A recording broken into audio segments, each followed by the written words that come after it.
अच्छा एक बात बताओ, आप लोगों ने में से कितनों ने एक कहानी सुनी है जिसमें कि एक राजा था, वो हार जाता है, एक गुफा में जाकर बैठ जाता है। वहां पर उसको एक मकड़ी दिखती है, वो बार बार चढ़ती है, बार बार गिरती है, फिर वो at the end of the day वो फिर चढ़ जाती है, अपना जो एक वो नहीं है फाइनल डेस्टिनेशन पर पहुंच जाती है। तो फिर वो उससे मतलब इंस्पायर होकर बाहर आता है कि जब ये मकड़ी गिर गिर कर उठ उठ कर चल सकती है तो फिर मैं क्यों नहीं गिर कर उठ कर चल सकता। सुनिए ना वो कहानी, किस किसने सुनी है? जिसने सुनी है सही बात है, जिसने नहीं सुनी है तो मैंने सुनाई दी है, टेंशन लेने वाली कोई बात ही नहीं है। ठीक है, जिंदगी में ना यार, चाहे आप लोग किसी भी जानवर को आप लोग देख लीजिए, उन्हें कहते हैं किसी भी जिनावर को देख लो, जैसे लोकल भाषा में बोलते हैं ना कि जिनावर ये जानवर, तो आप लोग वो देख लो, वो अपनी लाइफ में कितना स्ट्रगल करता है। चिड़िया को देख लो, चींटी को देख लो, या फिर जो भी आप लोग के दिमाग में आ रहा हो, जो भी आप लोग सोच सकते हो, वो अपनी लाइफ में कितना ज्यादा स्ट्रगल करता है एक नॉर्मल लाइफ को लीड करने के लिए। तो जो नॉर्मल लाइफ को वो लीड करने के लिए स्ट्रगल करता है, नॉर्मली वो सारी स्ट्रगल आप लोगों को नहीं देखने को मिलते हैं, क्योंकि पेरेंट्स जो है आप लोगों को बहुत सारी फैसिलिटी प्रोवाइड करा देते हैं। उनको जिस तरीके से जिंदगी जीनी होती है, आप लोगों ने देखा होगा ये जो पक्षी होते हैं अपने बच्चों को ज्यादा हेल्प नहीं करते हैं, उनको जल्दी धक्का देने लगते हैं, उड़ो उन्हें, कई बार आप लोगों ने देखा होगा कई सारी वीडियोस वगैरह, मतलब वो उनको स्टार्टिंग से सिखाने लगते हैं कि तुम खुद के पैरों पर चलो, अपना खाना अपना भोजन अपने आप देखो। पर लेकिन हमारे माँ बाप इतना पैम्पर करके हम लोग को रखते हैं कि हमको इवन अगर आप लोग बोलो तो अगर वो जब तक हमारी जिंदगी में रहेंगे तब तक उनको ये लगेगा कि हाँ हम जो छोटे से बच्चे हैं और उसी तरीके से हमको प्रोटेक्ट करते रहेंगे। कहीं ना कहीं ये एक बहुत बड़ी एक रीजन हो जाता है जिसकी वजह से हम लोग लाइफ में कुछ कर नहीं पाते हैं, क्योंकि हमारे माँ बाप का जो प्यार है ये कहने के लिए तो आप लोग सोच सकते हैं कि हम लोग को अपनी हद से ज्यादा चाहत करते हैं, प्यार करते हैं, प्रोटेक्ट करते हैं। पर लेकिन वो पक्षियों वाला जो एक तरीके से होने था, थोड़ा सा प्यार के साथ साथ में दुत्कार देना कि हाँ चलो अपनी जिंदगी अपने आप अपने हिसाब से लीड करो, अपने हिसाब से कमाओ, तो उसके चलते जिंदगी जो है कहीं ना कहीं आप लोगों को ऐसा लगने लगता है कि यार जिंदगी ऐसी ही चलती है। ठीक है, अगर स्टार्टिंग से आप लोगों को ये बोलना स्टार्ट कर दिया, जैसे कि मैंने कई सारे इंटरव्यूज वगैरह सुने, तो जो स्टार किड्स होते हैं उनके माँ बाप उनको स्टार्टिंग से बोल देते हैं कि मतलब कि ये हमारा घर है और ये मेरी प्रॉपर्टी है, तुमको खुद से काम करना है और अपनी प्रॉपर्टी अपने आप कमानी है। वो अलग बात है कि बाद में चलकर मिलती उन्हीं को है, पर लेकिन उनको उनके पैरों पर खड़ा करने के लिए वो इस तरीके से पुश करते हैं। तो इस तरीके से जिंदगी में आप लोग जब चलेंगे तो कई बार गिरेंगे, कई बार गिरोगे, फिर से आप लोग को उठना है, फिर से चलना है। अगर आप लोग हार नहीं मानोगे तो at the end of the day, यानी कि जब एंड मोमेंट आएगा, जीत तुम्हारी ही होगी, क्योंकि इस दुनिया में वही सर्वाइव करता है जो फिट है। प्रकृति भी बात करती है फिटेस्ट सर्वाइवल के बारे में, यानी कि अगर आप लोग किसी भी तरीके से, अभी फिलहाल देख लो, कोरोना वायरस ने उन सब लोगों को लपेट दिया जो कि इम्यूनिटी के एक ढंग से एक तरीके से नहीं, प्रॉपर इम्यूनिटी नहीं थी, किसी बीमारी के शिकार थे, तो सबको अपने साथ में लपेट कर ले गया कोरोना। तो इससे क्या पता चलता है कि जो फिट है वही सर्वाइव कर पा रहा है। तो इसी तरीके से जिंदगी भी इसी तरीके से आप लोगों को देखने को मिलेगा, जो काबिल है किसी पर्टिकुलर जॉब के लिए, किसी एग्जाम के लिए, वही उसको क्लियर करेगा और उसी को जॉब मिलेगी। अगर आप लोगों को लगता है जैसे जिंदगी चल रही है वैसी चलती रहेगी, इसी तरीके से एंजॉय करते रहोगे और आप लोग इसी तरीके से चलते चलते आप लोग मतलब नहीं कंफर्टेबल जोन में ही सब चीजें मिल जाएंगी, तो यार ना तो आज तक किसी को मिला और ना ही मिलेगा। अब आप लोग सोच लीजिए आप लोगों को क्या करना है। ठीक है, तो ये कुछ बातें थी। बाकी कई सारे बच्चे बोलेंगे सर इसको 9 बजे ही डाल दिया करो वीडियो को, तो 9 बजे चाहिए, 9:30 बजे चाहिए या फिर 10 बजे, तो कौन सा टाइम सही लग रहा है? 9 सही लग रहा है या फिर 9:30 सही लग रहा है या फिर आप लोग को 10 बजे सही लग रहा है? तो कौन सा टाइम सही है इसके बारे में आप लोग बताइए, उसी के हिसाब से फिर मैं अपलोड कर दिया करूंगा।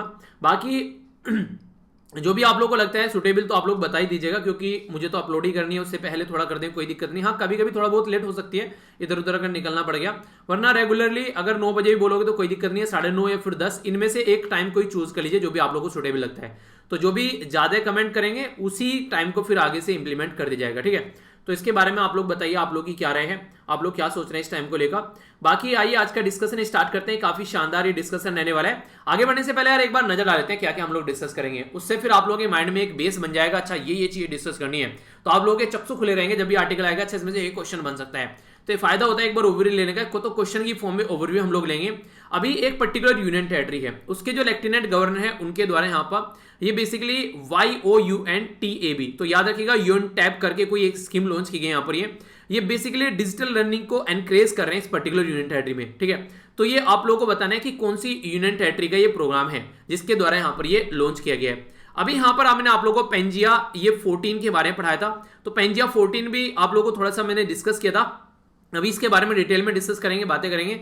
तो पेंजिया 14 4 बोल रहा हूँ। ठीक है, तो पेंजिया 14 जो है यहाँ पर ये बेसिकली अगर कोई फेक दवाई आती है मार्केट में या फिर ऑनलाइन कोई फेक चीजें बेच रहा है, मेडिसिन वगैरह इन सब चीजों से रिलेटेड, तो उसके बारे में ये ऑपरेशन चलाया गया। तो दुनिया भर में काफी सारी ऐसी चीजें मिली जिसमें फेक चीजें देखने को मिल रही है। आप लोगों को बोलेंगे कि यहाँ पर ये दवाई है सही कोरोना वायरस की, हमारे देश में भी देखने को मिला कि सोल्ट मिलाकर लोगों को पिला दिया कोरोना वायरस की दवाई का नाम लेकर, लोग ठीक भी हो गए। क्यों?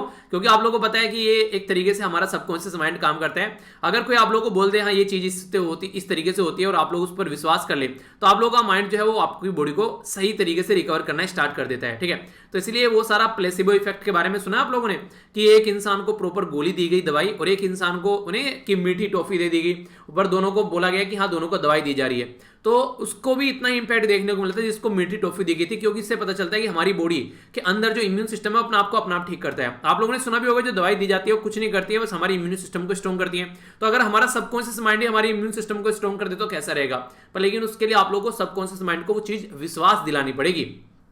आगे बात करते हैं सरल जीवन बीमा। ये अभी रिसेंटली हमारी कंट्री में लॉन्च की गई एक योजना 2020 में, तो ये काफी लार्ज स्केल पर पॉपुलर अभी देखने को मिल रही है। तो इसके बारे में कुछ बातें जानेंगे। स्कीम से क्वेश्चन आप लोग कई बार बन जाते हैं। इजराइल के नए प्राइम मिनिस्टर कौन बन गए अभी फिलहाल रिसेंटली? आप लोगों से ऐसे क्वेश्चन सीडीएस के अंदर पूछे गए। आप लोगों से अगर देखोगे आप लोग उठाएंगे, यूपीएससी भी ऐसे क्वेश्चन पूछती है अगर बहुत ज्यादा न्यूज में होते हैं, क्योंकि बेंजामिन नेतन्याहू लगभग 12 साल के करीब जो है पूरा वनवास काट के गए, वनवास का पूरा रूल करके गए। तो अभी फिलहाल आगे भी वही आएंगे, क्योंकि जो तिरंगबाजी इन्होंने जोड़ी है इसमें टोटल 8 पॉलिटिकल पार्टी है। तो अष्टधाम देखते हैं कब तक ये टिक पाएगा। बिहार से रिलेटेड यहाँ पर एक केस है 1962 का। इसमें यह बोला गया था कि जो यहाँ पर जो देशद्रोह का चार्ज लगाया जाता है बेसिकली इस लॉ के थ्रू, तो बोला गया कि वो लगा सकते हैं पर लेकिन उसको रिस्ट्रिक्टेड मैनर में, ऐसे नहीं किसी को भी उठाकर आप लोगों ने जो है देशद्रोह का चार्ज लगा दिया। ठीक है, तो ये केस पूरा कौन सा है आप लोगों को इस केस का नाम बताना है। NII ये एक ऑटोनोमस इंस्टीट्यूट है डिपार्टमेंट ऑफ बायोटेक्नोलॉजी के अंदर में, तो ministry of science and technology के अंडर में आप लोगों को देखने को मिलेगा। ये रिसेंटली अभी न्यूज में है, तो इसके बारे में आप लोग बताइए। अभी G7 कंट्री की मीटिंग हुई, मैंने आप लोगों को बताया भी था, थोड़ा और रिवीजन आप लोगों को हो जाएगा। इनके द्वारा यहाँ पर अभी GMCTR के बारे में बात की जा रही है। तो GMCTR क्या है ये आप लोगों को बताना है। नेक्स्ट यहाँ पे बात की जा रही है बेसिकली पीरामल जो फाउंडेशन है उसके द्वारा एक ऑर्गेनाइजेशन के साथ मिलकर सुरक्षित हम सुरक्षित तुम ये अभियान लॉन्च किया है, जो कि एस्पायरेशनल डिस्ट्रिक्ट के लिए। तो इसमें बेसिकली एक केयर सपोर्ट प्रोवाइड कराई जा रही है ना कोविड-19 के पेशेंट्स हैं उनके लिए। ठीक है, तो ये किसके साथ मिलकर यहाँ पर इनके द्वारा ये लॉन्च किया गया है, तो काफी इंटरेस्टिंग है। यहाँ पर इसके बारे में जानेंगे और कोविड-19 से रिलेटेड जो भी चीजें होती हैं उनको आप लोग इकट्ठा करिए और एक कोशिश क्या कीजिए कि A4 साइज की एक सीट पर उसको एक जगह इकट्ठा कर आप लोग रख लीजिए। आइए अब इंपॉर्टेंट डे देखेंगे। यहाँ पर बात की जा रही है यहाँ पर ऑटिस्टिक प्राइड डे के बारे में। तो ऑटिज्म का नाम आप लोगों ने सुना है, उससे रिलेटेड यहाँ पर डे है, इसके बारे में यहाँ पर जानते हैं। तो यहाँ पर बेसिकली ऑटिज्म होता क्या है। देखिए कई सारे बच्चे आप लोगों ने देखे होंगे बचपन से उनके अंदर एक ऐसी टेंडेंसी रहती है वो ज्यादा लोगों से बातें नहीं करते हैं, जो भी लैंग्वेज वो बोलते हैं कई सारे शब्द जो हैं वो प्रॉपर बोल नहीं पाते हैं, काफी लो उनका हाईक्यू लेवल आप लोगों को देखने को मिलेगा और एक्सट्रीमली सेंसिटिव होते हैं। ना तो वो ज्यादा क्राउडेड एरिया में जाते हैं, ना ज्यादा लाउड एरिया के जहां पर ज्यादा नॉइस हो रहा है। ठीक है, तो उस तरीके से एरिया से भी वो चकाचौंध वाली दुनिया से वो दूर रहते हैं। ठीक है, कई सारे बिहेवियर आप लोगों को उनके रिपीटेड देखने को मिलते रहेंगे। ये उसी के साथ में काफी लार्ज स्केल पर उनको नींद आती रहेगी, इस तरीके की कंडीशन आप लोगों को देखने को मिलेगी। तो अगर किसी पर्टिकुलर पर्सन के अंदर में ये सारी सिम्टम्स आप लोगों को नजर आते हैं, रिपीटेडली कोई चीज और बात लैंग्वेज भी ढंग से बोल नहीं पाता है, कई सारे शब्द जो है वो एक तरीके से नहीं प्रॉपर वे में जो शब्द बोलने में लड़खड़ाता है, तो अगर कोई बच्चा ऐसी एक्टिविटी कर रहा है तो समझ जाइए कि वो बच्चे में कहीं ना कहीं ऑटिज्म के सिम्टम है। ठीक है, तो ये वही होता है इस तरीके से। तो इसके बारे में बात की जानी चाहिए सोसाइटी के अंदर, और अगर कुछ ऐसी चीजें हैं तो उसको कैसे रोकना है। ठीक है, तो यहाँ पर जो लोग हैं जो आज के डेट में इसके लिए काम कर रहे हैं, तो उनके लिए यहाँ पर बेसिकली एक ऐसा माहौल बनाने की कोशिश की जाती है ताकि सोसाइटी के अंदर एक पॉजिटिव चेंज आए। ब्रॉडर सोसाइटी के अंदर जो पेशेंट सफर कर रहे हैं यहाँ पर ऑटिज्म से, ठीक है, तो उनके साथ में मिलकर उनके परिवार के साथ में मिलकर कैसे उनको केयर दी जा सकती है, कैसे प्रमोट किया जा सकता है, अवेयर कैसे की जा सकती है और कैसे एक्सेप्ट किया जा सकता है कि ऐसी भी कोई बीमारी होती है। काफी सारे लोग तो उसको एक्सेप्ट ही नहीं करते कि हाँ कोई ऐसी बीमारी है। तो अगर कोई एक्सेप्ट करेंगे तभी तो नहीं कि गलती हो गई यार मेरे से कोई, ठीक है, मैं उसे एक्सेप्ट करूं कि हाँ मेरे से कोई गलती हो गई है तभी तो उसमें सुधार करूंगा। अगर मैं एक्सेप्ट ही नहीं कर रहा हूं उसको कि कोई गलती होगी तो सुधार कैसे कर लूंगा मैं।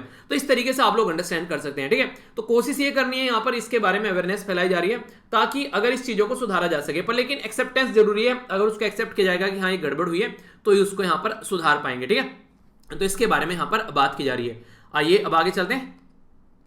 खान पान तो सबको पसंद है। यहाँ पर बात की जा रही है सस्टेनेबल गैस्ट्रोनॉमी डे के बारे में। इसको बेसिकली क्या बोलते हैं, अगर इसको शब्द को आप लोग बोलें, इसका मतलब होता है जैसे कि जो लोकल लेवल पर जो भी फूड और कुजीन, यानी कि एक तरीके से जो स्थानीय भोजन और जो व्यंजन होते हैं, जैसे आप लोगों ने सुना कि आपके एरिया में क्या चीजें फेमस है, ठीक है, तो उस तरीके से आप लोग देखते हैं जो भी आप लोगों के एरिया में जो फेमस जो खाना पीना है, तो उस तरीके से यहाँ पर ये नहीं कि इनको यहाँ पर और ज्यादा अवेयर कराओ और ज्यादा इनको लोगों को एंजॉय करना चाहिए। जैसे कि अगर बाहर आप लोग जाओगे तो आप लोग अपने लोकल खाने की याद आएगी, ठीक है, तो वो सारी चीजें आप लोग देख सकते हैं। तो वही सब चीजें हैं कि हम लोगों को कुछ कुछ चीजें ऐसी सस्टेनेबल वे में लेकर चलनी चाहिए।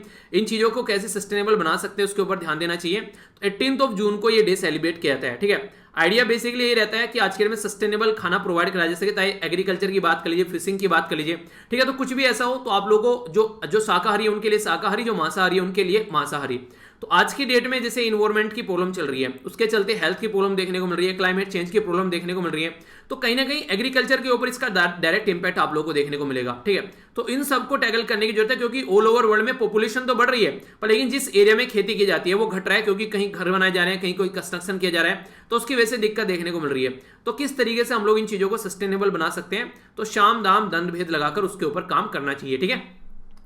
एक बच्चे के द्वारा बोला गया सर ये क्या है, मेरी समझ में नहीं आया। तो वीडियो के अंदर देखने के बाद भी समझ में नहीं आया तो ये बहुत बड़ी बात हो गई पूरी वीडियो में बताया था मैंने क्या है। इसमें बेसिकली ये तुलु लैंग्वेज है। यहाँ पर हमारे संविधान में मैंने बताया था डिटेल में, जो 8वां शेड्यूल मैंने आप लोगों को वहां पर पढ़ाया, ठीक है। 8 शेड्यूल में टोटल मिलाकर 22 लैंग्वेज है, ठीक है। तो उन 22 लैंग्वेज के अलावा एक और नई लैंग्वेज ऐड करने की बात की जा रही है। तो पूरा डिटेल में वही तो सारी चीजें बताई थी, फिर कंफ्यूजन कहां पे रह गया इसके अंदर। इसी को लेकर अभी ट्विटर पे कैंपेन चल रहा है कि टुलु लैंग्वेज को यहां पर ऑफिशियल कैटेगरी में डाला जाए, तो इसलिए यहां पर ये न्यूज में था।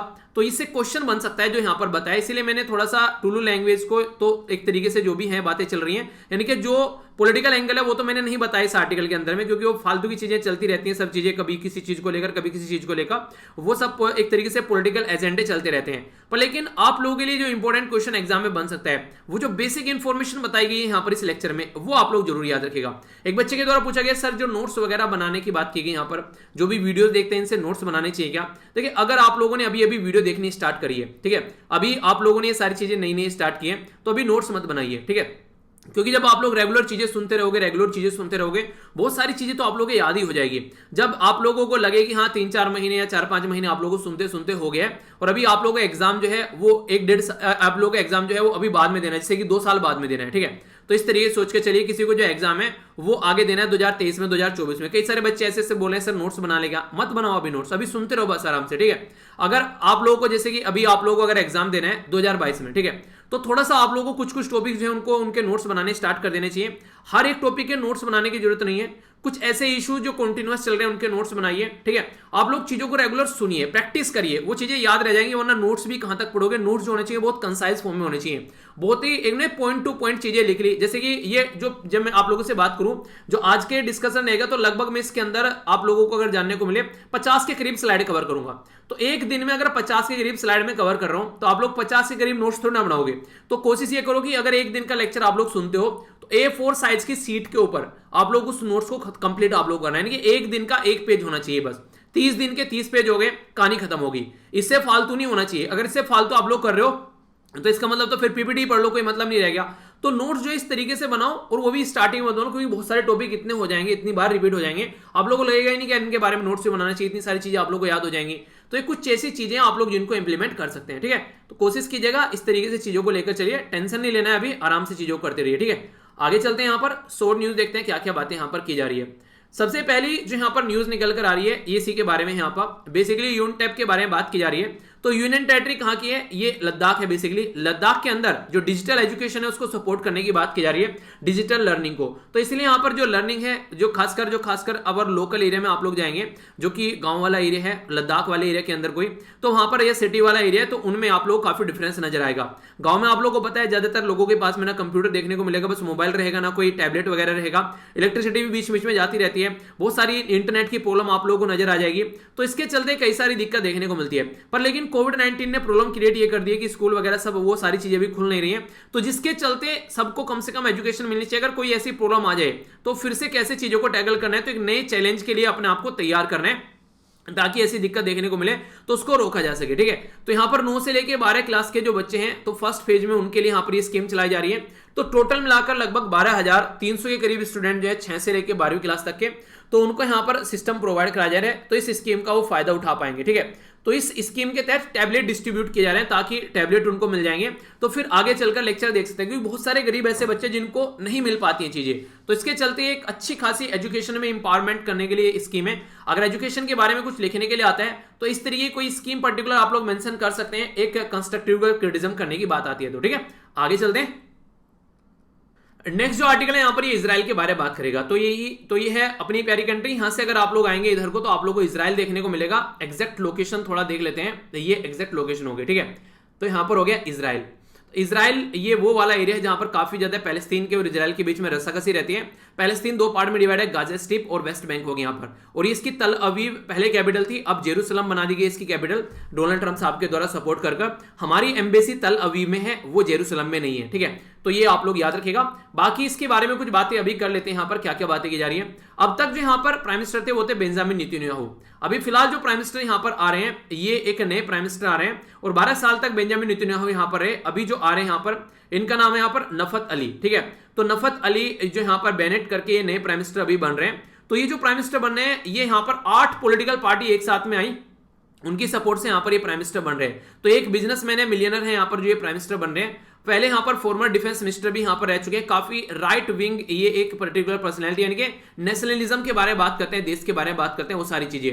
इसी के साथ में यहाँ पर एक पर्टिकुलर पर्सनैलिटी है यहाँ पर यार लपिड। ठीक है, तो ये 2 पर्सनैलिटी हैं। इस 4 साल की अगर गवर्नमेंट चलाएंगे तो यहाँ पर 2 साल तो ये प्राइम मिनिस्टर रहेंगे, और आप लोगों को देखने को मिलेगा 2 साल ये प्राइम मिनिस्टर रहेंगे, यानी कि 2021 से लेके 23 तक तो ये प्राइम मिनिस्टर रहेंगे, और फिर आगे चलकर 23 से लेके 25 तक जो है वो दूसरे प्राइम मिनिस्टर रहेंगे। तो इस तरीके से यहाँ पर ये पैटर्न चलने वाला है। तो 12 साल तक का अभी नेतन्याहू के द्वारा रूल किया गया। अब ये पॉलिटिकल पार्टी है, पर लेकिन कुछ लग नहीं रहा है कि 8 पॉलिटिकल पार्टी मिलकर यहाँ पर 4 साल तक टिक पाएंगी। तो मुझे तो नेक्स्ट टू इम्पॉसिबल लग रहा है, 1-1.5 साल के अंदर इनके फरकच्चे उड़ जाएंगे। अगर चल पाती है तो बहुत बड़ी बात होगी यहाँ पर, ये अपने ही आप में आप लोग एक अप्रिशिएट कर सकते हैं। आने वाले टाइम में हिस्ट्री में उदाहरण दिए जाएंगे कि हाँ 8 पॉलिटिकल पार्टी मिलकर आई और उन्होंने गठबंधन की गवर्नमेंट चला ली। जैसे हमारी कंट्री में अटल बिहारी वाजपेयी जी के द्वारा काफी बड़ा गठबंधन चलाया गया था एनडीए के अंदर में, तो उसी तरीके से यहाँ पर कल को इनको भी रिकॉग्नाइज किया जाया करेगा। तो आप लोग की क्या राय है, ये टिक पाएंगे या नहीं टिक पाएंगे, आप लोग अपनी राय बता सकते हैं। आगे चलते हैं नेक्स्ट न्यूज की ओर। एक टर्म रिसेंटली काफी ज्यादा न्यूज में देखने को मिल रही है, इसे बोलते हैं सेडिशन, यानी कि देशद्रोह का चार्ज। हमारे संविधान में तो यहाँ पर अगर इसके बारे में बात करें, इन चीजों को बेसिकली इस तरीके से देखा जाता है, अगर फंडामेंटल राइट की बात आए तो हम लोग को फंडामेंटल राइट है, पर लेकिन हम लोग के फंडामेंटल राइट के ऊपर रिस्ट्रिक्शन है। पर लेकिन देशद्रोह के बारे में जो मेनली मेंशन है वो यहाँ पर इंडियन पीनल कोड, यानी कि जो हमारी कंट्री में भारतीय दंड संहिता है उसके अंदर मेंशन है यहाँ पर ये। तो इसका जो सेक्शन 124 है, 124A, ये देशद्रोह के बारे में बात करते हैं। आप लोगों को अगर इस तरीके की कंडीशन कोई आसपास देखने को मिलेगी तो यहाँ पर इम्प्रिजनमेंट उसको दे सकता है 3 साल तक, या फिर लाइफ टाइम तक बाहर जाने के लिए मना कर दिया जाएगा जब ये चार्ज लग जाता है सारी चीजें।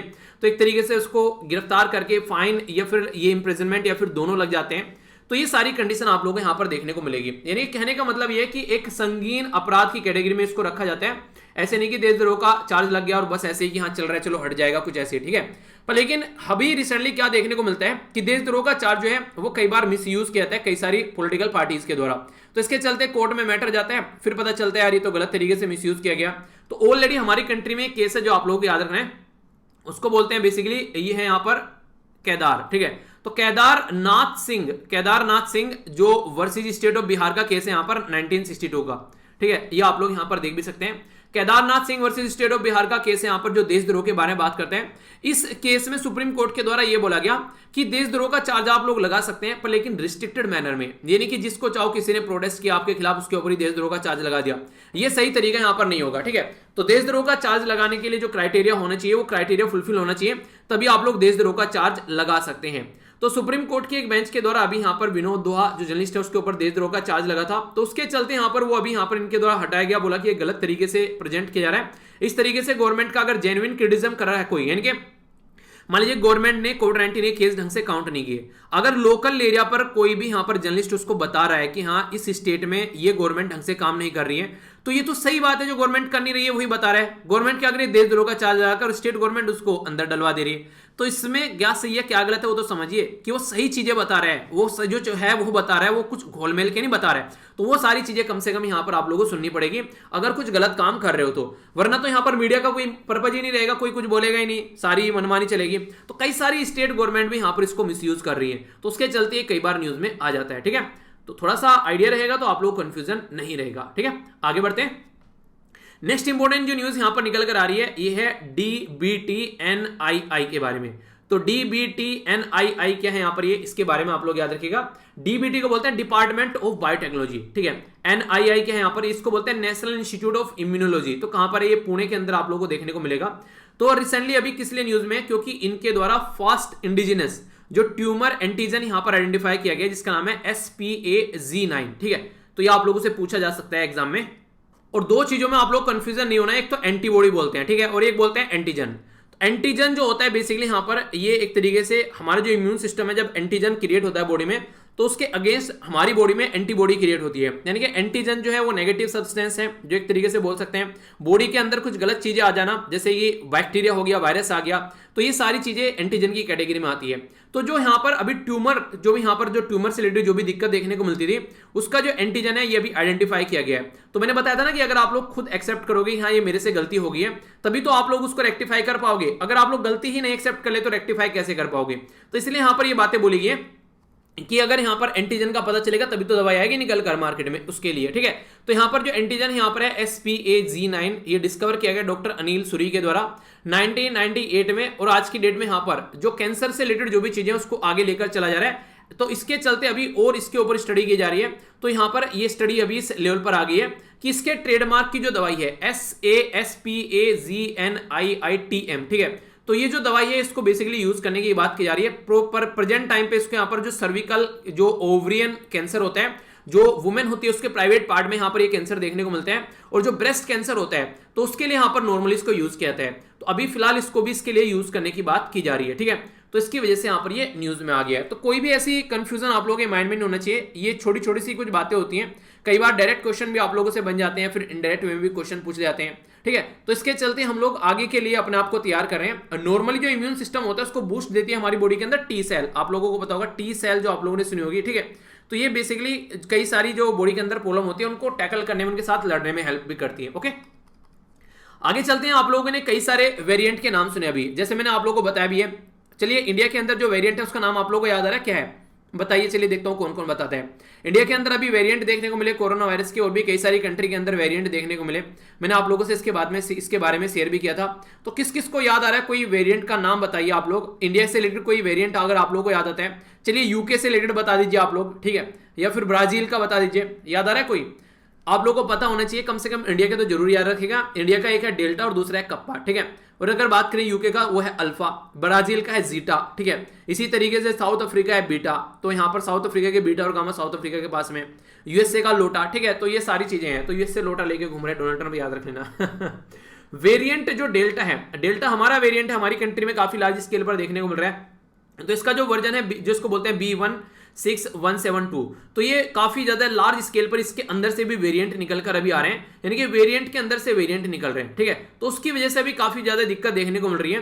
तो अगर इनको याद रखना है तो आप लोग याद रखिएगा यहाँ पर, जैसे B16117, ठीक है। तो B16171, तो यहां पर इसका नाम है कप्पा, ठीक है। और कटप्पा याद रख लीजिएगा, ठीक है। B16172, तो ये हो गया डेल्टा। अभी नया एक और वेरिएंट देखने को मिल रहा है, ये 3 का वेरिएंट निकल कर आ रहा है। तो ये जो वेरिएंट यहां पर बन रहे हैं हमारी कंट्री में, तो ये और ज्यादा ताकतवर देखने को मिल रहे हैं, ठीक है। तो इसको यहां पर अभी बोला जा रहा है एक न्यू म्यूटेशन है यहां पर, जिसको T478K इसका नाम दिया गया है, ठीक है। तो T478K, तो एक नया म्यूटेशन यहां पर अभी देखने को मिल रहा है, जो कि और ज्यादा बेटर तरीके से ह्यूमन की सेल के अंदर इन्फिल्ट्रेट कर रहा है, इनके घुस रहा है और ज्यादा लोगों को ज्यादा बीमार कर रहा है। तो अभी नए नए वर्जन निकल कर आ रहे हैं। ये आखिर ऐसा क्यों देखने को मिल रही है चीजें, देखिए आज की डेट में अगर आप लोग मान लीजिए बॉडी के अंदर किसी के वायरस घुस गया, ठीक है, उस इंसान की इम्यून सिस्टम जो है वो काफी कमजोर है, तो उसके अंदर वो और ज्यादा ताकतवर हो जाते हैं। अलग अलग जो एरिया में अलग अलग तरीका इन्वायरमेंट रहता है, इसीलिए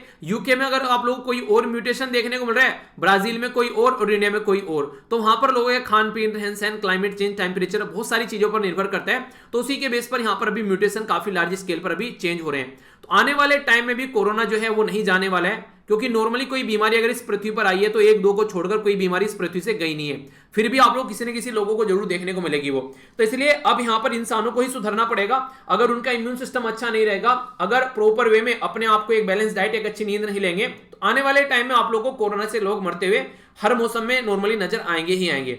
तो इंसानों को अगर नहीं सुधरेंगे तो कोरोना सुधार देगा, ऐसा आप लोग बोल सकते हैं। तो इसकी वजह से यहां पर अभी इंटरनेशनल जो वेरिएंट अल्फा है, ठीक है, तो इसके ऊपर स्टडी की जा रही है कि क्या क्या स्पाइक, क्या क्या चीजें देखने को मिल रही हैं और कैसे चीजों को टैकल करना है। पहले ये बोला गया था कि जो फार्मर प्रोटेस्ट कर रहे हैं, रिलीजियस गैदरिंग अभी देखने को मिली कई जगह, उसकी वजह से नॉर्थ इंडिया में जो अल्फा वेरिएंट है काफी लार्ज स्केल पर फैला, ठीक है। इसी तरीके से बाद में डेल्टा वेरिएंट फैलना स्टार्ट हो गया। तो देखिए बहुत सारी ऐसी चीजें हुई हैं, जबकि यहाँ पर इलेक्शन भी बहुत बड़ा मुद्दा आप लोग यहाँ पर बोल सकते हैं। जब जब इलेक्शन होते हैं तब तब हम लोग इन चीजों को भूल जाते हैं, उसकी वजह से काफी ज्यादा प्रॉब्लम देखने को मिली। तो इनके बारे में सबसे अच्छी बात तो यही है कि कोई पॉलिटिशियन काम नहीं आने वाला है। जिस इंसान के माँ बाप जा रहे हैं, जिस इंसान का कोई घरवाला जा रहा है, आप लोगों को ही अपना ध्यान रखना पड़ेगा। ये सारी चीजें जो है, इवन पॉलिटिशियन को भी नहीं छोड़ रहे हैं, बहुत सारे पॉलिटिशियन के भी जो है बच्चे या फिर उनके रिश्तेदार कई सारे लोग ऑलरेडी जा चुके हैं। तो इसलिए हर एक इंसान को अपनी सुरक्षा अपने आप करनी पड़ेगी। नेक्स्ट यहां पर बात की जा रही है वैक्सीन को और ज्यादा ताकतवर तरीके से एक बनाकर कोशिश की जा रही है कोरोना वायरस को टैकल किया जाए। तो यहां पर अभी नेशनल काउंसिल ऑफ साइंस जो म्यूजियम है वो कोलैबोरेट कर रहा है साइंस म्यूजियम ग्रुप लंदन के साथ में, ताकि जिस तरीके से यहां पर कोरोना वायरस फैल रहा है तो कैसे उसको टैकल किया जा सकता है। तो यहां पर हंट फॉर द वैक्सीन, यानी कि एक तरीके से वैक्सीन के शिकार में है, यहां पर किस तरीके से जो वैक्सीन है ऐसी होनी चाहिए ताकि ब्रॉड तरीके से उसको देखा जा सके। तो उसी तरीके से चीजों को अंडरस्टैंड करने की कोशिश की जा रही है, कैसे कैसे चीजें स्प्रेड हुई अक्रॉस द कंट्री। तो साइंस जो सेंटर के थ्रू चीजों को, म्यूजियम के थ्रू जो चीजें की जा रही है यहाँ पर एक तरीके से समझने की कोशिश की जाएगी। तो इसके चलते यहाँ पर जो आज की डेट में कहीं ना कहीं बोला जा रहा है कि लगभग 15 मिलियन पीपल तक जो है एडमिनिस्ट्रेटिव अम्ब्रेला यहाँ पर इनका पहुंच रहा है, जो कि एक नेटवर्क है। तो उसके चलते जो भी चीज चल रही है उसका सोल्यूशन निकाला जाएगा आगे आने वाले टाइम में। हमारी कंट्री की जो नेशनल काउंसिल ऑफ साइंस है, ये म्यूजियम जो है हमारी कंट्री में आप लोगों को देखने को मिलेगी कोलकाता के अंदर। तो 1978 में इसको बनाया गया था। तो ये बेसिकली एक ऐसी जो अभी ऑर्गेनाइजेशन ये मिलकर काम करेगी यहाँ पर कोरोना वायरस को कैसे और ब्रॉड तरीके से देखा जा सकता है, ठीक है। तो आइए अब आगे चलेंगे, डिटेल में कुछ न्यूज यहाँ पर देखने वाले हैं। पर आगे बढ़ने से पहले एक छोटी सी गलती हो गई थी कल, एक बार को आप लोगों को बता देता हूँ। कई सारे बच्चों के द्वारा कमेंट किया गया, गलती से बोलना कुछ चाह रहा था, बोला कुछ जाता है कई बार। अगर मैंने आप लोगों से यहाँ पर बात की थी जैनिज्म के बारे में, और मैंने आप लोगों को बोलता है हीनायान महायान, ठीक है। तो हीनायान, महायान या फिर वज्रयान, तो 3 तरीके के ये यान आप लोगों को देखने को मिलेंगे। तो ये बुद्धिज्म में रहते हैं, ठीक है, जैनिज्म में रहते हैं। श्वेतांबर, दिगंबर आप लोगों ने नाम सुना होगा, ठीक है। तो यहाँ पर ये गलती से मैंने बोल दिया था कि जो यहाँ पर हीनायान महायान है वो जैनिज्म के अंदर है, जबकि वहां दिगंबर, श्वेतांबर आप लोगों को देखने को मिलेगा, जबकि यहाँ पर आप लोगों को ये हीनायान, महायान और वज्रयान देखने को मिलेगा। तो ये अलग अलग दोनों टीचिंग है यहाँ पर बेसिकली बुद्धिज्म और जैनिज्म के बारे में। ये एंशिएंट इंडिया जब आप लोग उठाकर पढ़ोगे उसके अंदर काफी डिटेल में आप लोगों को चैप्टर देखने को मिलता है। बुद्धा की जो टीचिंग होती है उनके बारे में आप लोगों ने सुना होगा, 4 नोबल ट्रुथ के बारे में बात करते हैं, ठीक है, कि दुख कहां से आ गया, ठीक है। इसी के साथ में दुख समुदाय बोला जाता है ना, कि दुख निरोध, ठीक है। तो ये सारी चीजें आप लोगों ने पढ़ी होगी नॉर्मली, कि क्या क्या दुख की चिंता होती है। डिजायर उसमें सबसे बड़ी बात बोली गई है बुद्धिज्म के अंदर, कि इंसान के दुखों की चिंता बेसिकली रीजन क्या होता है, डिजायर, इच्छा। आप लोग मान लीजिए आज की डेट में चाहते हैं आप लोग यूपीएससी निकालना, ठीक है, पर लेकिन यूपीएससी नहीं निकला किसी रीजन की वजह से, स्टेट पीसीएस निकल गया। तो इंसान जो है स्टेट पीसीएस को लेकर उसको ये नहीं लगेगा कि हाँ ये भी एक एडमिनिस्ट्रेटिव सर्विस है, चलो यहाँ पर सर्विस प्रोवाइड कराते हैं, वो जिंदगी भर दुख में रहेगा, इस वाली जॉब को भी इंजॉय नहीं कर पाएगा। तो इसकी वजह से उसकी इच्छा कुछ और थी पर लेकिन वो नहीं मिल पाई, जबकि जॉब दोनों में एक ही तरीके की है, बस वहां पर पावर है, पर लेकिन एक तरीके से सेवा दोनों में जनता की जाएगी। तो ये इस तरीके से इंसान का जो अपनी चीजों को जहां पर वो है प्रेजेंट टाइम में उसको एंजॉय ना करना, तो ये बहुत बड़ा रीजन हो जाता है दुख का। तो ये सारी चीजें यहाँ पर इनके द्वारा पढ़ाई जाती है। और आप लोगों को नॉर्मली देखने को मिलेगा जो बुद्धिज्म जो फॉलो किया गया वो इसलिए फॉलो किया गया मैक्सिमम लोगों के अंदर द्वारा क्योंकि उसके अंदर कोई भी रोक टोक नहीं थी ज्यादा, ठीक है। वो एक ऐसा रिलीजन की तरीके से उसको देखा गया कि उसके अंदर कोई भी ऐसा नहीं है कि कोई आकर ये बोल रहा है ये चीजें फॉलो करो, यानी कि अपनी इच्छा से इंडिपेंडेंट तरीके से। इसीलिए आगे चलकर भीमराव अंबेडकर साहब के द्वारा बुद्धिज्म को अडेप्ट कर लिया गया था। तो हिस्ट्री में काफी सारी बातें आप लोगों को देखने को मिलती है, इंटरेस्टिंग है, पढ़ो तो ढंग से पढ़ा करो इनको, ताकि एग्जाम में क्वेश्चन बने तो कंफ्यूजन न हो। ठीक है, आइए बात कर लेते हैं अभी यहाँ पर G7 की समिट के बारे में। सबसे पहले तो ये याद रखिएगा 47वें नंबर की अभी समिट देखने को मिली। Canada, France, Germany, Italy, Japan, UK और यूनाइटेड स्टेट के अंदर ये सारी जो बेसिकली 7 कंट्री है यहाँ पर। ये पहले 8 हुआ करती थी, पर लेकिन रसिया इससे बाहर निकल गया। अभी फिलहाल ये टोटल मिलाकर 7 कंट्री है। इंपॉर्टेंट बात यहां पर ये कि हमारी कंट्री के प्राइम मिनिस्टर मोदी साहब के द्वारा भी इसको एड्रेस किया गया, जो कि 47वीं G7 की मीटिंग हुई। ये किसके द्वारा यहां पर ये चेयर की गई, तो यूके के द्वारा चेयर की गई। बोरिस जॉनसन उसके प्राइम मिनिस्टर हैं, और यूके जो है वो यूरोपियन यूनियन से बाहर निकला है, तो उसके चलते पहली बार यहां पर कोई ऐसी मीटिंग उनके द्वारा इंडिपेंडेंटली चेयर की जा रही है।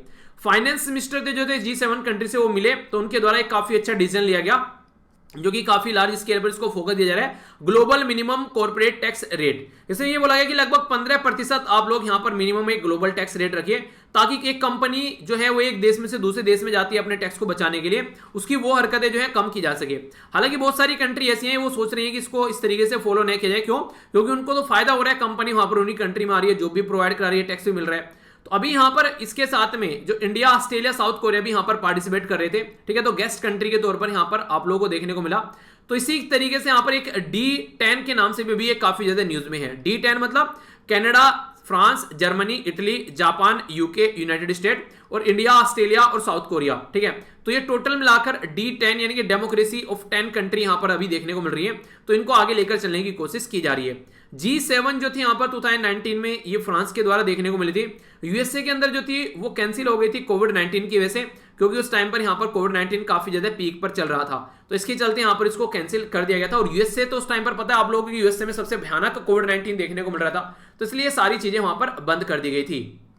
नॉर्मली इसको D10 बोला जाता था, पर अभी आप लोगों को देखने को मिला ये D10 में यहां पर जो मैंने 3 कंट्री तो ये नॉर्मली बताई, अब की बार एक एक्स्ट्रा कंट्री और आ गई जिसका नाम है साउथ अफ्रीका, इसलिए D10 को अब की बार D11 बोला जा रहा है यहां पर ये। ठीक है, तो आप लोग देखते हैं जो डेमोक्रेसी है 11, तो G7 कंट्री के साथ में जो गेस्ट कंट्री है यहां पर, तो मैंने बता दी यहां पर, तो यहां पर अफ्रीका में से, अफ्रीका कॉन्टिनेंट में से साउथ अफ्रीका भी आप लोगों को देखने को मिला। तो कौन कौन सी कंट्री हुई, कंफ्यूज मत होना, इंडिया, ऑस्ट्रेलिया, साउथ कोरिया और इसी के साथ में साउथ अफ्रीका। तो D11 इकोनॉमी यहां पर इकट्ठा हुई, यहां पर गेस्ट कंट्री भी इनके साथ में ही, सबने अपनी अपनी बातें की, जिस तरीके से चीजें चल रही हैं अभी फिलहाल। तो यहां पर बेसिकली बिल्ट बैक बेटर, जिस तरीके से चाइना का बेल्ट एंड रोड इनिशिएटिव है उसको टैकल करने की कोशिश की जा रही है, तो इसको यहां पर एक तरीके से चाइना की जो हरकतें हैं उसको टैकल करने की कोशिश की जा रही है, क्योंकि वो डेट क्राइसिस में लोगों को फांस रहे हैं, एक तरीके से इतना लोन दे रहे हैं, वो अपना लोन भी नहीं चुका पा रहे हैं, तो उसके चलते दिक्कत देखने को मिल रही है।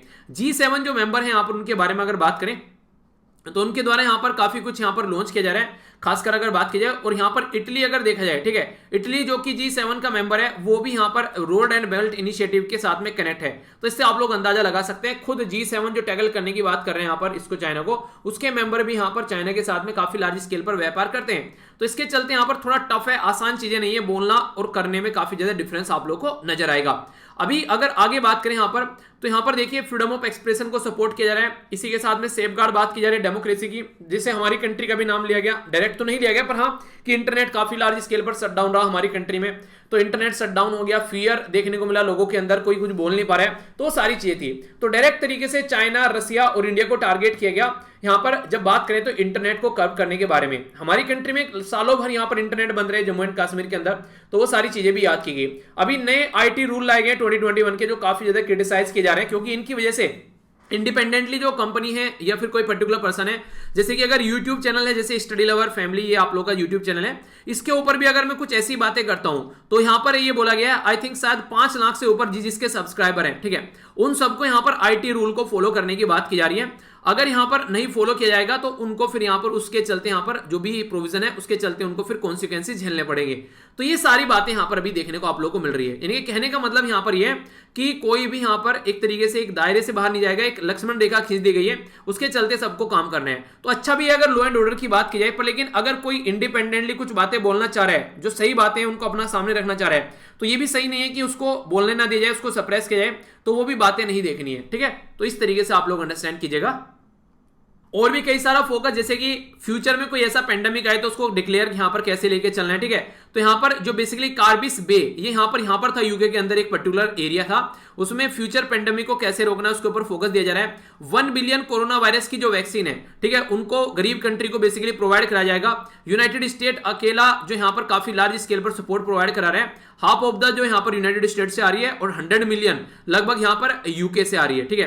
यानी कहने का मतलब ये जो 1 बिलियन है तो 500 मिलियन के करीब तो अकेला कहां से आ रही है, ये आप लोगों को देखने को मिलेगा यूनाइटेड स्टेट से ही निकल कर आ रही है, ठीक है। और यहाँ पर 100 मिलियन, ये 100 मिलियन आ गई यहाँ पर ब्रिटेन से। तो इस तरीके से यहाँ पर क्लाइमेट चेंज को लेकर बात की जा रही है, गरीब कंट्री को पैसा पहुंचाना है। तो यहाँ पर बोला गया था कि $100 बिलियन ए ईयर यहाँ पर गरीब कंट्री की हेल्प की जाएगी अमीर कंट्री के द्वारा, पर लेकिन ऐसा कुछ देखने को नहीं मिला। तो अभी इसी प्रोमिस को आगे फॉलो करने की बात की जा रही है, तो देखते हैं कब तक ये फॉलो कर पाते हैं। नेट जीरो कार्बन एमिशन की बात की जा रही है 2050 तक का, यानी कि जितनी कार्बन डाइऑक्साइड आप लोग रिलीज कर रहे हो उतनी ही कार्बन डाइऑक्साइड आप लोगों को वापस से अडेप्ट भी करनी है, यानी कि खत्म करनी है। तो कई सारी ऐसी बातें बोलेगी। ह्यूमन राइट और फंडामेंटल फ्रीडम की बात की गई, खासकर जो उइगर कम्युनिटी है, यहाँ पर उइगर मुस्लिम कम्युनिटी है चाइना के अंदर, और हांगकांग में जो यहाँ पर इनकी हरकतें देखने को मिलती हैं। इसी के साथ में यहाँ पर साउथ चाइना सी में जो चाइना की हरकतें देखने को मिलती हैं, वो सारी दिक्कतें, कोरोना वायरस कहां से निकल कर आया तो उसकी स्टडी करने की बात की जा रही है, ताकि पता चल सके कि कोरोना वायरस चाइना के द्वारा लैब में बनाया गया है या फिर कोई और इश्यू है इसके पीछे। तो उसके चलते भी यहाँ पर ये न्यूज में, तो बहुत सारे ऐसे मुद्दे हैं जो इनके द्वारा सामने निकाल कर लाए जा रहे हैं, ठीक है। तो एक तरीके से वही बात है कि कंफ्यूजन आना आप लोगों को नहीं है, अगर क्वेश्चन बन जाए तो आप लोगों के माइंड में इसको लेकर क्लैरिटी होनी चाहिए। जो जो बातें यहाँ पर अभी इनके द्वारा की गई, तो कहीं ना कहीं काफी हद तक चाइना को कई सारे मुद्दों पर अभी टैकल करने की बात इनके द्वारा की जा रही है, ठीक है। तो ये था पूरा, अगर कुछ लिखने के लिए भी आ जाए तो आप लोग यहाँ पर ये पॉइंट यूज कर सकते हैं, ओके।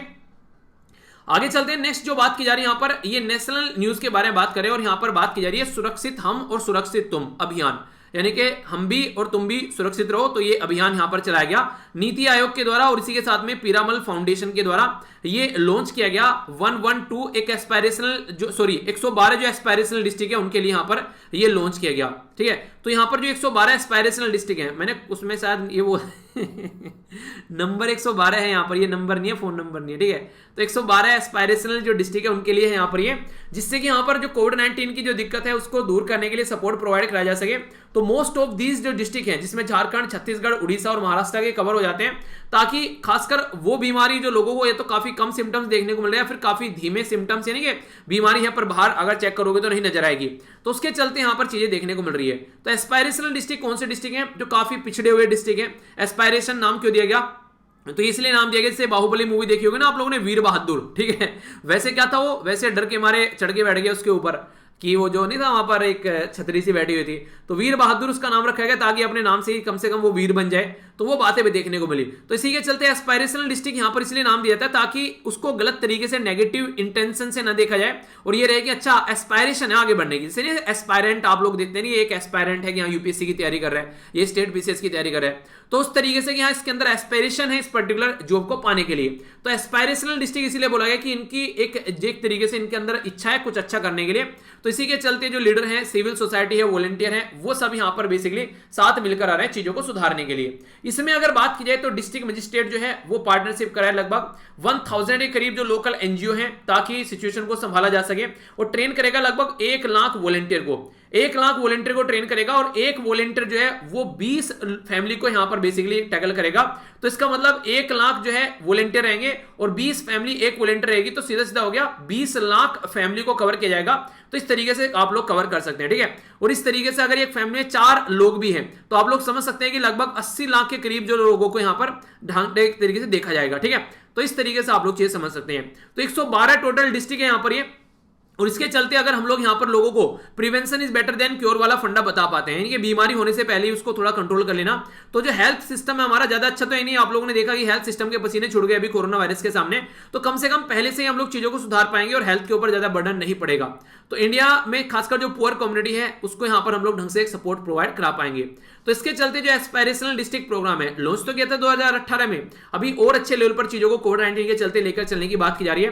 तो transformation of aspirational district programme की बात की जा रही है, जो डिस्ट्रिक्ट है इंडिया के अंदर किस तरीके से खासकर जो गरीब तबका है सोसाइटी का उसको कैसे लेकर चलना है, ठीक है। ओवरऑल जो इंप्रूवमेंट करना है यहाँ पर ह्यूमन डेवलपमेंट इन इंडिया उसके बारे में बात की जा रही है। प्रोग्राम यहाँ पर बेसिकली नीति आयोग से रिलेटेड यहाँ पर मिलकर काम करेंगे और रियल टाइम प्रोग्रेस देखा जाएगा कि कैसे कैसे काम चल रहा है, ठीक है। बाकी अगर बात की जाए तो यहाँ पर जो एस्पायरेशनल डिस्ट्रिक्ट प्रोग्राम है 49 इंडिकेटर है इसके अंदर।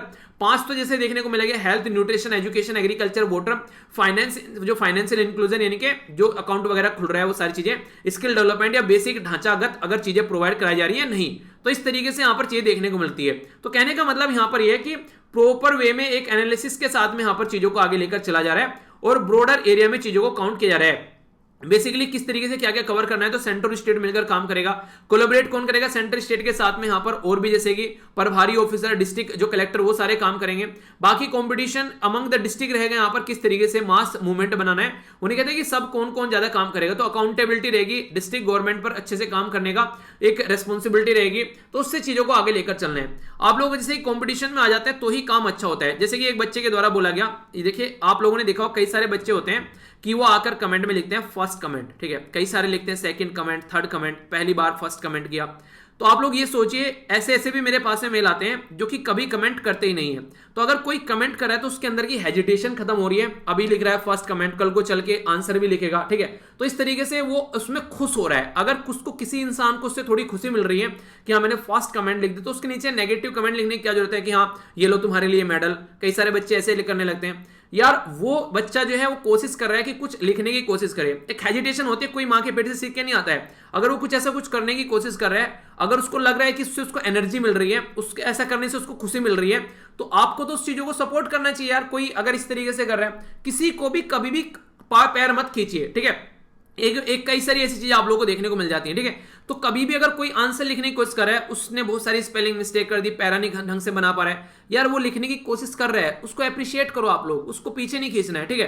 तो बहुत सारे बच्चे डरते हैं कमेंट करने से। इवन ऐसे भी बच्चे मैंने देखे हैं कि जब से मैं आप लोगों को यूट्यूब पर पढ़ा रहा हूं, पहली बार कमेंट करते डिलीट कर देते कि कुछ गलत तो नहीं लिख दिया मैंने, तो उनके अंदर ये संकोच रहता है। आप लोगों ने ये चीजें समझ नहीं होंगे, जो रेगुलर कमेंट करते हैं वो तो फेमिलियर हो गए, वो तो जानते हैं कुछ नहीं, सब चीजें चल रही हैं, ठीक है।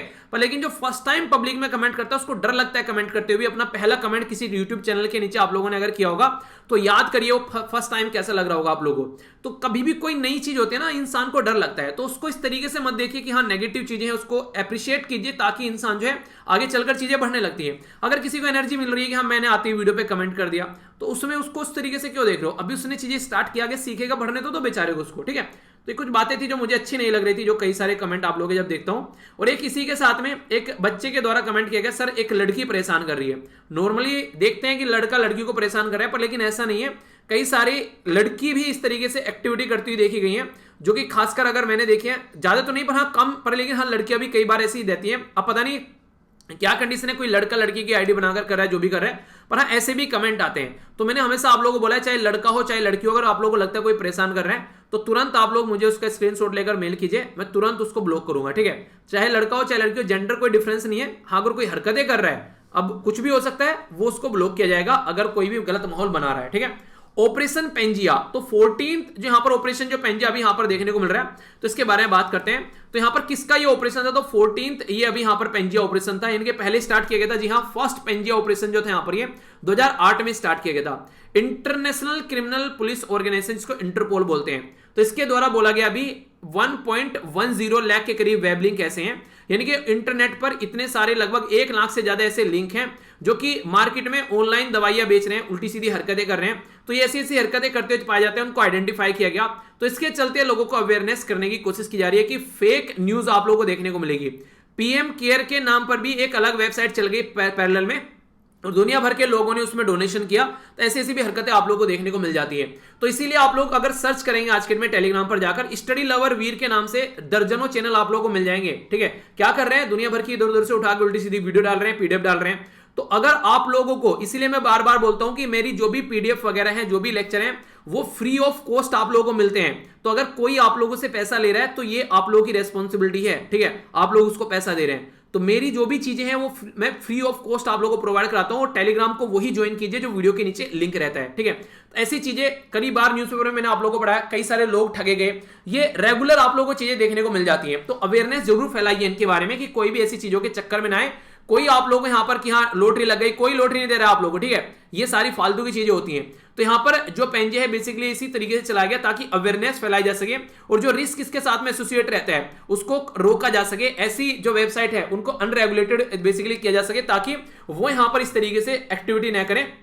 लोग इनकी चपेट में आ जाते हैं कई बार, ठीक है। आप लोग देख सकते हैं यहाँ पर अरेस्ट भी किए गए लगभग कई सारे 277 के करीब, 1,13,000 के करीब लिंक जो थे यहाँ पर ये काम कर रहे थे।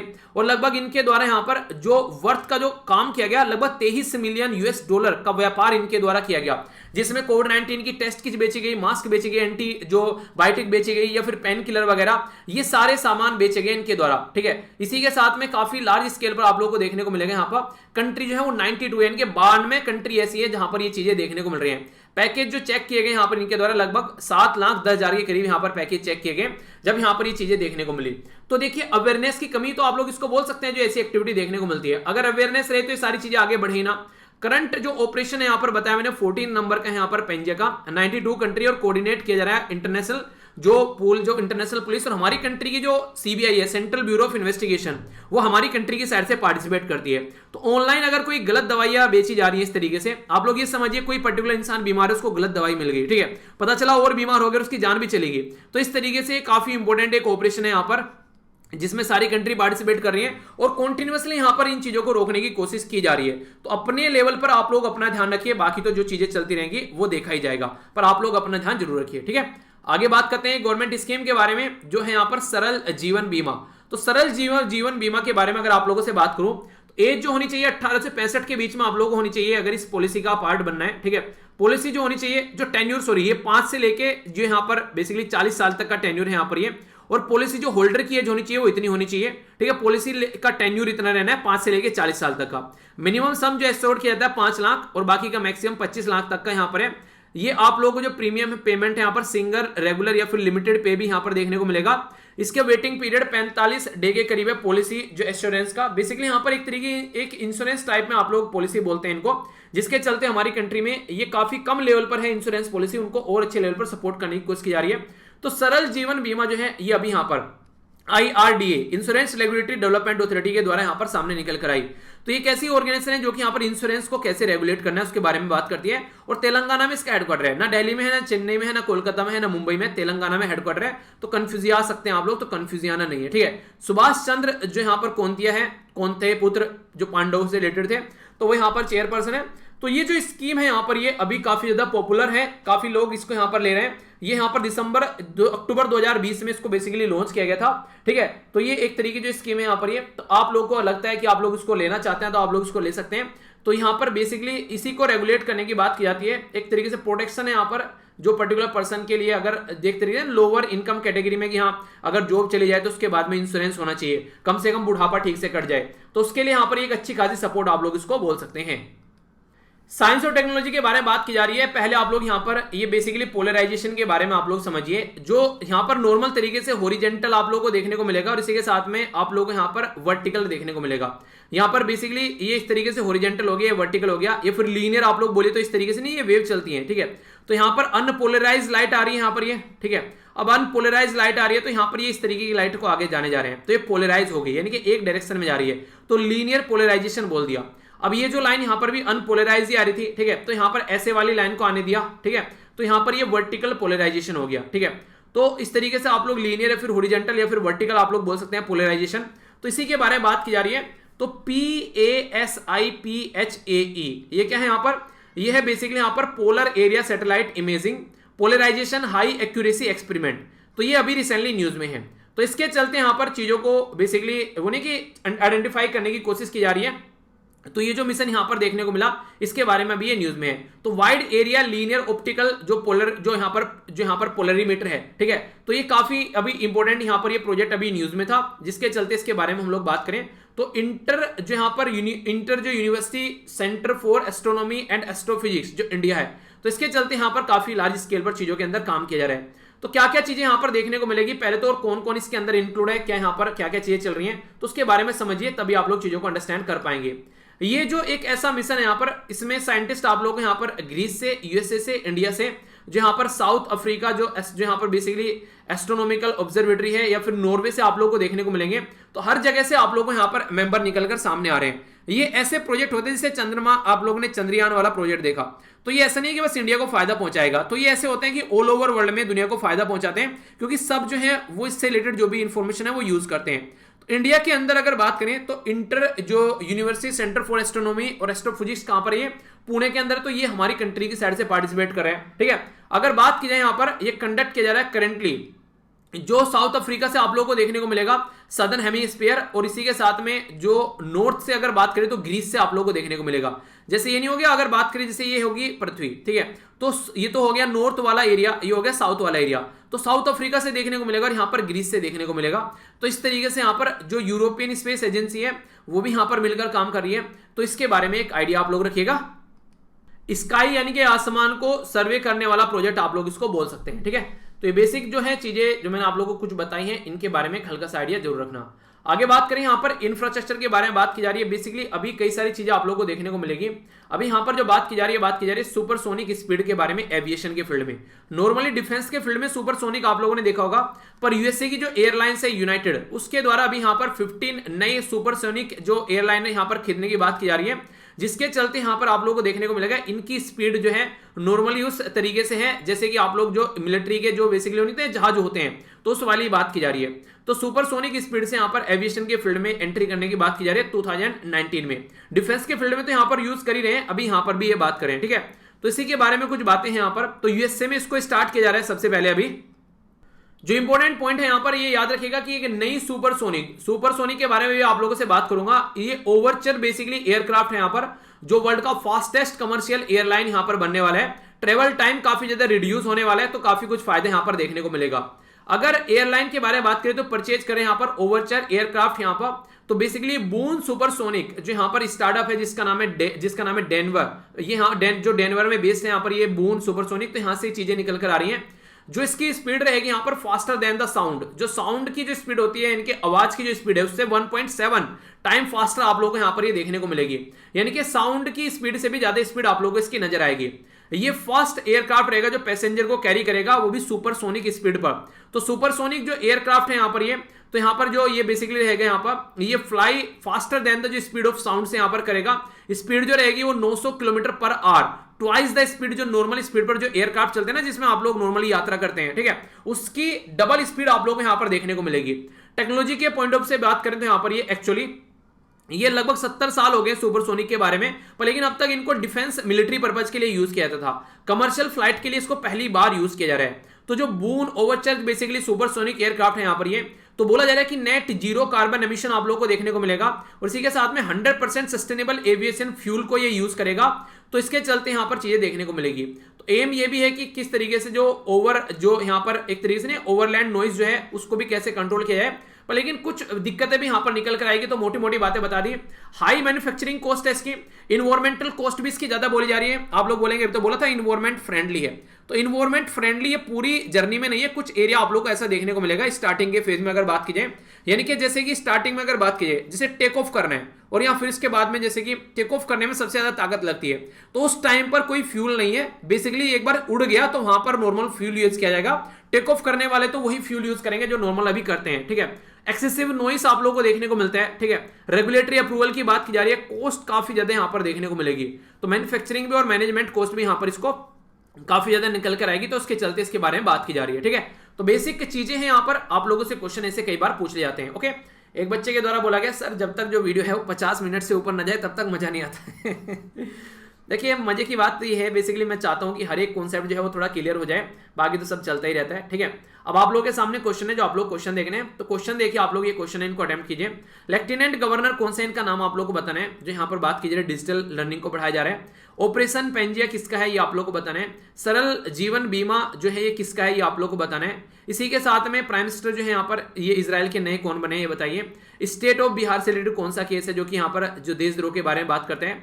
NII इसकी फुल फॉर्म आप लोगों को बतानी है। GMCTR ये क्या है यहाँ पर। इसी के साथ में सुरक्षित हम सुरक्षित तुम ये अभियान यहाँ पर हम लोगों ने बात की, तो ये किसके द्वारा किस किसके साथ में मिलकर लॉन्च किया गया, ठीक है।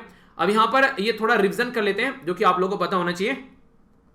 आइए अब क्विज यहां पर देख लेते हैं। यहां पर जो बात की जा रही है माइग्रेशन एंड डेवलपमेंट ब्रीफ के बारे में बात की जा रही है, जिसके तहत हमारी कंट्री में यहां पर ये रिपोर्ट किसके द्वारा प्रस्तुत की गई, ये हमारी कंट्री में सबसे ज्यादा है रेमिटेंस देखने को मिला। अरे यार ये तो 16 तारीख का है, ओके एक दिन पुराना लग गया यार। चलिए चलिए कोई नहीं, एक नंबर कट कर लेना मेरा, ठीक है। रिवीजन करोगे तो आप लोगों को पीडीएफ में मिल जाएगा लेटेस्ट वाला जो 17 तारीख का है, 16 का डल गया गलती से, ठीक है। कई बार ऐसी गलती करने लगा हूं मैं। चलिए कोई नहीं, आज के लिए इतना ही, ध्यान रखिएगा अपना। पीडीएफ यहां से जाकर डाउनलोड कर लेना, ठीक है। और बाकी जो क्विज है मैं डाल दूंगा उसको, उसमें जो पीडीएफ में आप लोग थोड़ा सा एक बार नजर जरूर डाल लेना। और बाकी यहां पर आप लोग कनेक्ट रह सकते हैं, ये सारे जो हैंडल है, और इसी तरीके से अपना ध्यान रखिए। लेक्चर को कैसा रेट देंगे आप लोग जरूर बताइए।